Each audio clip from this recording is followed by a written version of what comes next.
અમે દાહોદ આઈએસ અધિકારી સ્મિત લોધા સાહેબે જે અમને માહિતી આપી છે એમાં દાહોદ જિલ્લાને એક પછાત જિલ્લા તરીકે સ્પેશિયલ સેન્ટ્રલ આસિસ્ટન્ટમાં અને આર્ટિકલ 275(1) હેઠળ દાહોદ જિલ્લાના લોકોના સર્વાંગી વિકાસ માટે ઉત્થાન માટે કેન્દ્ર અને રાજ્ય સરકારે કરોડો રૂપિયાનું બજેટ આપ્યું હતું। એમાં આપ જોઈ શકો છો 102 કરોડના જે સેન્ટ્રલ આસિસ્ટન્ટનું બજેટ હતું તો જે તે અમલીકરણોને એ પેમેન્ટ ચૂકવી દેવામાં આવ્યું છે, પણ સ્થળ પર આજ દિન સુધી કોઈ પ્રકારના કામો થયા નથી। સાથે ત્યાં કોઈ પણ ગ્રામ પંચાયત પર આમાં સ્પષ્ટ શરત એવી છે કે ગ્રામ સભાના ઠરાવ પર ગ્રામ પંચાયત પર કામ માંગવાનું હોય છે, એને મંજૂર કરવાનું હોય છે અને એ કામ પણ અમલીકરણ એજન્સી તરીકે ગ્રામ પંચાયત જ કામ કરી શકે છે। છતાંય બહારની એજન્સીઓ એમના પ્રોજેક્ટો લઈને આવી 102 કરોડ રૂપિયાના બારોબાર પ્રોજેક્ટો મંજૂર કર્યા, રિનોવેશન, અપગ્રેશન, ફલાણું ઢીકણું કરીને, અને પેમેન્ટ એજન્સીઓને ચૂકવી પણ દેવામાં આવ્યા છે। ત્યારે દાહોદના લોકોને શી જરૂરત છે એ પ્રમાણેનું આયોજન નથી થયું, પણ એમાંથી કેટલી ટકાવારી અધિકારીઓને અને કેટલા પૈસા એજન્સીઓને અને કેટલી ટકાવારી નેતાઓને મળશે એ પ્રમાણે આયોજનો કરીને બારોબાર મંજૂર કરીને પેમેન્ટો ચૂકવી દેવામાં આવ્યા છે। ત્યારે અમે દાવા સાથે કહીએ છીએ આ જનતાના પૈસાનો તટસ્થમાં તટસ્થ જો તપાસ થાય તો હું ચોક્કસ માનું છું દાહોદ જિલ્લાના નેતા હોય, એજન્સીઓ, અધિકારીઓ જેલના સળિયા ગણતા થઈ જશે। અને આ જે 102 કરોડનું કૌભાંડ જે બહાર આવ્યું છે એમાં જો આવનાર દિવસોમાં તપાસ નહીં થશે તો અમે ચોક્કસ ત્યાં અમારે જે પણ કાર્યક્રમો આપવાના થશે દાહોદની જનતાને સાથે રાખીને આપીશું। તેવી જ રીતે બીજું આર્ટિકલ 275 હેઠળ પણ દાહોદમાં જે 12 કરોડ રૂપિયા હતા એનું પણ એસ્ટિમેટ 10 ગણું બનાવીને બારોબાર જે ચીપકાવાનું કામ હતું તે ચોંટાડીને કલર કામ કરીને પૈસા આદર્શ નિવાસી શાળાઓમાંથી ઉપાડી લેવામાં આવ્યા છે। આદર્શ નિવાસી શાળાઓની અમે ત્યાંથી અમારા લોકોએ જોયું અને જાણ્યું તો ત્યાં બસ માત્ર નાનું મોટું કામ મૂકીને સામાન પૂરું પાડીને ભૌતિક સુવિધાના નામે 12 કરોડ રૂપિયા એમાં પણ ઉઠાવી લેવામાં આવ્યા છે। ત્યારે આવી જ રીતના કૌભાંડો થાય છે। આપ તો જાણો છો કે છોટાઉદેપુરમાં જ્યારે નકલી કચેરીઓ પકડાવાની હતી ત્યારે પણ આપણે અહીંયા બધા મળ્યા હતા।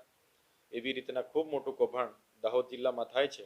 આવનાર દિવસોમાં તટસ્થ તપાસ થાય તો તમામે તમામ વિગતો બહાર આવે એવી છે અને દર વર્ષે હજારો કરોડના કૌભાંડો જે નવસારી, સુરત, વડોદરા અને અમદાવાદની એજન્સીઓ આવી રીતના કરતી હશે અને ત્યાં જેટલી પણ એનજીઓ છે એ પણ આદિવાસી બજેટ પર જીવતી હોય એવું અમને લાગી રહ્યું છે અને આવનાર દિવસોમાં તમામ બાબતે અમે ઉજાગર કરવાના છે। આપે જોયું હશે વડોદરા જળબંબાકાર થઈ ગયું છે ત્યારે વડોદરા મહાનગરપાલિકામાં હજારો કરોડનું વાર્ષિક બજેટ આવે છે ટાઉન પ્લાનિંગ માટે, છતાંય ત્યાં જે શાસનમાં હોય એ સ્ટેન્ડિંગ કમિટીના ચેરમેન, મેયર તમામ લોકો પોતાના ભાગે શું આવશે એમ બેસીને બધું ડિવાઈડ કરતા હોય છે। સાથે સાથે ત્યાં જે બુલેટ ટ્રેનનો પ્રોજેક્ટ પસાર થયો છે એ લોકોએ પણ ત્યાં ખૂબ મોટી કાસો બનાવી દીધી છે, જ્યાંથી નદીનું વહણ હતું એને અટકાવીને એમના અવર જવર માટે બિન પરવાનગી ખાણ ખનિજ વિભાગ બધાને સાથે મિલીભગત કરીને આ ઊભું કર્યું છે। એના લીધે આખી વિશ્વામિત્ર નદી વડોદરામાં થઈને પસાર થયેલી છે। સાથે ભરૂચની વાત કરીએ, ભરૂચમાં ગયા વર્ષે પણ ખૂબ મોટી પૂરની સ્થિતિ સર્જાઈ હતી અને આ વર્ષે પણ એ જ રીતે પૂરની સ્થિતિ સર્જાઈ ગયેલી છે અને કેડસામાં પાણી ભરાઈ ગયેલા છે। ત્યારે ત્યાં પણ કરોડોનું બજેટ આવે છે, પણ નગરપાલિકામાં વર્ષોથી સત્તામાં રહેલા લોકોના હિતોને ધ્યાનમાં રાખ્યા વગર બારોબાર બજેટનું સગે વગે કરવાનું કામ કરે છે। ત્યાં જે એમના ભાજપના લાગતા વળગતા બિલ્ડરો છે એ જે પાણી નિકાલની કાસો છે, નાળા છે, કોતરડા છે એના પર ગેરકાયદેસર કોમર્શિયલ બાંધકામો પણ કરી દીધેલા છે, એના લીધે પણ પાણી ખાટકી ગયેલા છે। એવી રીતના સુરતમાં પણ ખૂબ મોટું 10,000 કરોડનું બજેટ આવે છે, છતાંય ત્યાં ગટર કે નાળા કે કોઈ પણ જાતની વ્યવસ્થામાં ત્યાંનું ચૂંટાયેલી પાંખ આપતી નથી, એના લીધે આવી સમસ્યાઓ સર્જાય છે। ત્યારે આજે ભાજપના એક પણ ધારાસભ્ય, એક પણ સાંસદ કે એક પણ કોર્પોરેટર લોકો સાથે નથી, જ્યારે મત લેવાના હોય ત્યારે લોકોની વચ્ચે આવે છે। પણ જનતાને પણ અમે અપીલ કરીએ છીએ કે જ્યારે પણ લોકો મત લેવા આવે ત્યારે આ સ્થિતિને આગળ ધરીને એમની પાસે જવાબ માંગવાનો જનતા પણ જાગે એ આપના માધ્યમથી જનતાને પણ અપીલ કરીએ છીએ। મનસુખભાઈ વડીલ છે, ઘણી ઉંમર થઈ છે એમને. અમે તો ત્યારે પણ કીધું હતું કે અમારા જેવા યુવાનને તક આપો, અને જનતાને પણ અમે અપીલ કરી હતી કે મનસુખ દાદાની તબિયત નાંદુરસ્ત હોય છે અને પોતે દોડી નથી શકતા, કરી નથી શકતા, તો છતાંય મનસુખભાઈને ચૂંટાયેલા છે, જીતેલા છે, ત્યારે હું માનું છું કે મનસુખભાઈને નર્મદા ભરૂચમાં શેના એટલા બધા ઉજાગરા થાય છે કે મનસુખભાઈ ત્યાં લોકસભામાં જઈને નિંદર કાઢે છે. એટલે મજાની વાત તો એ છે કે મનસુખભાઈ છેલ્લા 30 વર્ષમાં બસ દિલ્હી જઈને લોકસભામાં ઊંઘવાના જ કામ કર્યા છે. એના લીધે જ આજે ભરૂચ અને નર્મદા જિલ્લાના લોકોના કામો થયા નથી.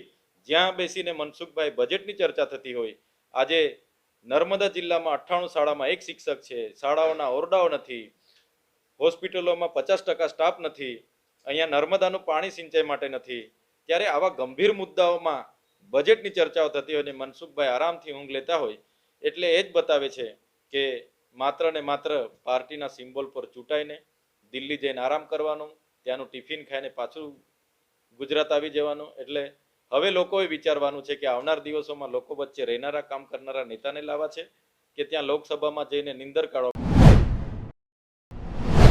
દાહોદ જિલ્લા પ્રાયોજના અધિકારી લોધા સાહેબે અમને આપેલી માહિતી છે.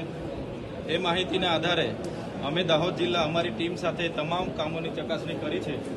ત્યારે 102 કરોડનો ભ્રષ્ટાચાર જે એસપીએલ ડિસ્ટ્રિક્ટ માટે આવે છે, જે સ્પેશિયલ સેન્ટ્રલ આસિસ્ટન્ટ અંતર્ગત 102 કરોડ રૂપિયા દાહોદ જિલ્લાને મળ્યા.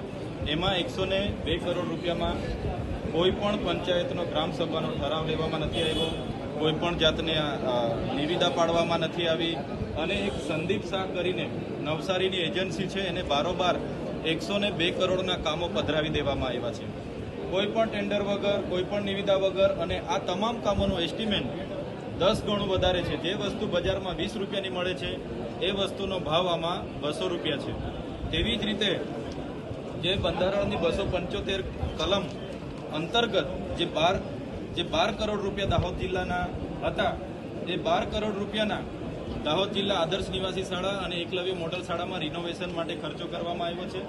અને એમાં જે સામાન પૂરું પાડવામાં આવ્યું છે, તમામ સામાનની બજાર કિંમત કરતાં 5 ગણી બિલો ચૂકવવામાં આવ્યા છે. આમાં પણ બહારની એજન્સી છે અને કોઈ પણ જાતના ટેન્ડર કે નિવિદા વગર આ આદિજાતિ મદદનીશ કમિશનરે 12 કરોડ રૂપિયા બારોબાર ચૂકવેલા છે. એટલે આ અધિકારીઓ દ્વારા આપવામાં આવેલી માહિતી છે અને આ ખૂબ મોટું કૌભાંડ છે. આદિવાસી જિલ્લો હોય, પછાત જિલ્લો હોય, એના વિકાસ માટે જે કરોડો રૂપિયા વાર્ષિક આવે છે, એ કરોડો રૂપિયાને અધિકારીઓની લાગતી વળગતા એજન્સીઓને સાથે નેતાઓના ઇશારે એમને કામ આપીને 10 ગણું એસ્ટિમેટ બનાવીને બારોબાર રૂપિયા પધરાવી દેવામાં આવ્યા છે. ત્યારે જો આવનાર દિવસોમાં આમાં તટસ્થ કાર્યવાહી નહીં થાય, તો અમારે આવનાર દિવસોમાં ગાંધી ચિંધ્યા માર્ગે આંદોલન પણ કરવા પડશે. અમે આજે પૂરા દાવા સાથે કહીએ છીએ, આ 102 કરોડ રૂપિયાની હમણાં તપાસ કરવામાં આવે તો અમે છાતી ઠોકીને કહીએ છીએ કે તમામ આજે અધિકારીઓ, એજન્સીઓ, અહીંના સ્થાનિક નેતાઓ જેલમાં હશે. અમે દાવા સાથે અને પૂરી એના સાથે કહીએ છીએ કે આની યોગ્ય તપાસ થવી જોઈએ. બધા નેતાઓ અને અધિકારીઓ જેલમાં હશે. લોકોના પ્રશ્ન છે, આદિવાસી સમાજના બજેટના પૈસા છે, છતાંય અહીંના જેટલા પણ આદિવાસી સમાજના નેતાઓ છે, આ નેતાઓ જ આદિવાસી સમાજનું શોષણ કરી રહ્યા છે, એવું અમે સ્પષ્ટ આપના માધ્યમથી કહેવા માંગીએ છીએ.